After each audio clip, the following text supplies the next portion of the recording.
Welcome to Iceland with a View, your one-stop shop for all things Iceland planning. Today I'm recapping my top 4 best packing tips so you can stay warm and dry on your trip to Iceland. Did any of these surprise you? Let me know in the comments. Hey, my name is Jeannie and I've been exploring Iceland for the past 10 years. I've written guidebooks and itineraries that have over 500 5-star reviews, and my mission is to help you plan the best trip ever. Let's get into it. The number 1 item that you need to bring for your summer trip to Iceland, and I'm talking end of April until end of July, is an eye mask.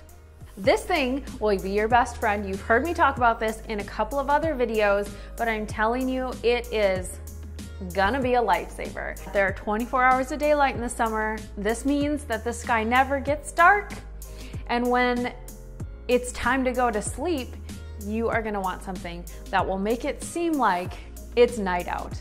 So the summer phenomenon in Iceland is actually more difficult for me to adapt to than the darkness in the winter.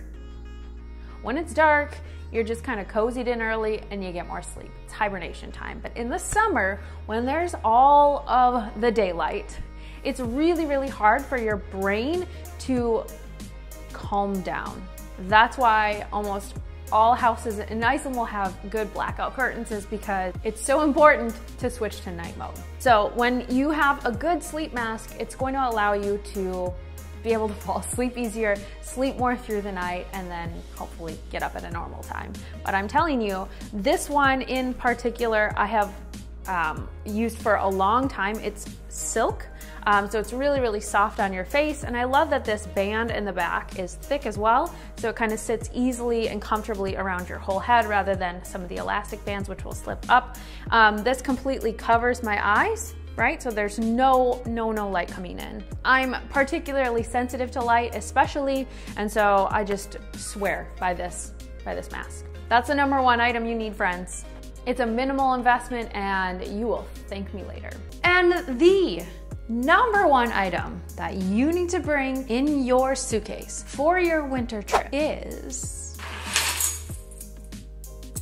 crampons. This is no joke, friends. Basically, you need crampons if you're visiting Iceland between November and March, non-negotiable. By crampons, I mean, this is, the basic step is yak tracks, which is similar to this. It's a rubber piece that goes around your boot, but it doesn't have the spikes. It has coils, and they're also a little bit cheaper. Yak tracks are perfect for literally if you are walking around Reykjavik, because you know what? They don't de-ice their sidewalks. Like, it's not a given that they're gonna just clear the sidewalks for you. So it can be really slippery, like really, really slippery. And I almost slipped going into work several times.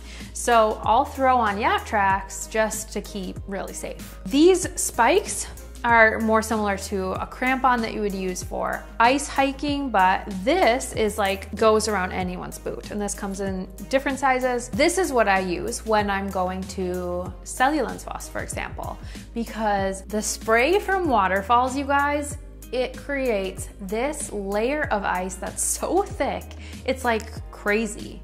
And if you don't have crampons, you're either gonna like slip and break something, or you're not gonna be able to walk behind that waterfall that you wanna walk behind. And it's gonna be really sad. So seriously, my friends, you do not wanna forget these. Do yourself a favor, invest in a pair. It's not a lot of money, and I promise you will thank me later. Before I move on to the next tip, I want to remind you that summer in Iceland can be super unpredictable in terms of weather, and it's still so important to have the right gear packed in your suitcase. If you're ready to pack like a pro, then make sure to click the link in the description box to download my free packing guide, which includes seasonal checklists, weather tips, and even a shopping guide with links that make your trip prep a breeze.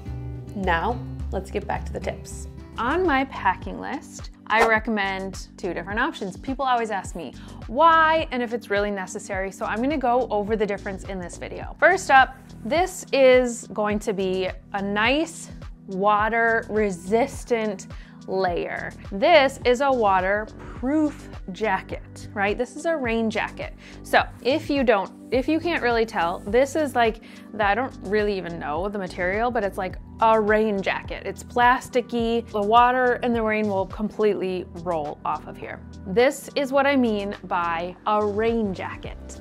When I recommend rain gear, I'm usually referring to something that does not absorb any water. If you are using this kind of coat, like the red, it is a bit of a porous material. And so the difference between this is it's going to absorb a little bit of moisture, but in general, keep you a bit waterproof. I know that I can wear this on a day where it's misting rain. This has enough waterproof protection for me to stay dry on just your average outing, maybe sightseeing, heading towards like Skogafoss, going on a hike. I know that I will stay wind and waterproof with this. The difference in bringing a rain jacket, this I would use when it is heavier raining. It's raining outside, it's not just a light misty drizzle. Also, I will use this if I'm going to walk behind a waterfall. If you're going to places like Foss or walking towards,